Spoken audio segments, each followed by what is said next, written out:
I'm a patient partner and advisor on various health initiatives, but my passion is decoding end of life conversations.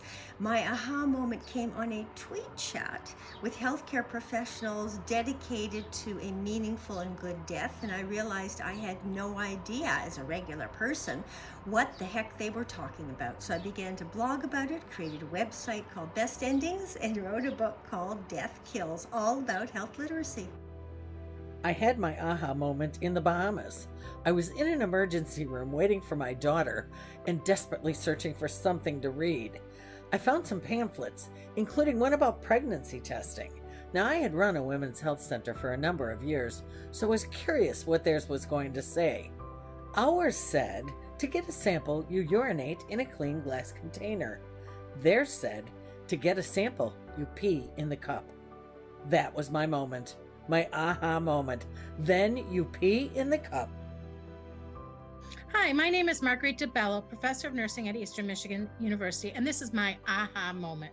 Last year, my mother spent a month in the ICU related to an undiagnosable infection in her neck, which caused her to be on a ventilator in the ICU for over a month. During that time, there were a lot of things that were foreign to me. My specialty is in ICU. So I was able to ask lots of questions, get the information I needed to relieve my anxiety and to understand a little bit better about what was going on with my mom. However, as I sat there and I looked at the other patients and their families, I wondered, how do they navigate this system? How do they understand what's going on if this is confusing and scary to me? So my aha moment was that during my experience with my mother, I learned and understood how other people felt that do not have the health literacy to understand what is going on in that environment and the need to further educate them to help them with their anxiety and understanding the situation that they're in health-wise. My aha moment, the moment that made me realize that I really wanted to focus on health literacy within my professional public health journey, was probably when I started at Cura Strategies to support a health literacy initiative in Rockford, Illinois. And I'm still working on that initiative. What I've been blessed to learn through this process was that communities don't need saviors. They need tools. Accessible and easy to understand tools to empower them to make the best decisions for themselves. And I'm honored to be in the business of empowerment. 6 months before the onset of the pandemic, my 4-year-old son was diagnosed with autism. And for me, call it an aha moment in retrospect, but I was a lost puppy when it came to navigating this new world that I found myself in, especially when the world shut down.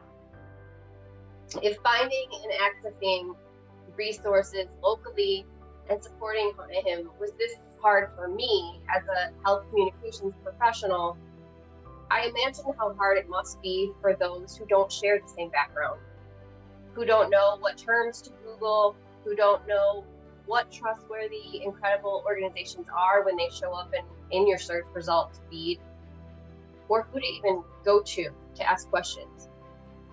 When you actually live this journey, you learn a lot along the way, and you learn to lean on other parents who might have a child who's slightly older than yours, but lives in your area. They are wonderful resources to ask questions, to get advice, to vent. No one can walk this journey alone, and peer-to-peer navigation of our healthcare and our education system, because they're very different, is an integral element of health literacy.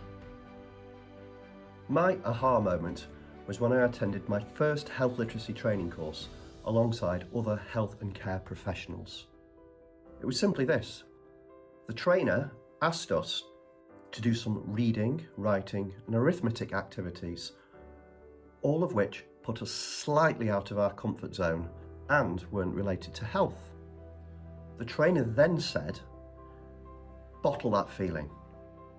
And now imagine feeling like that when you are being expected to understand and act on health information, which is most likely to be really important to you.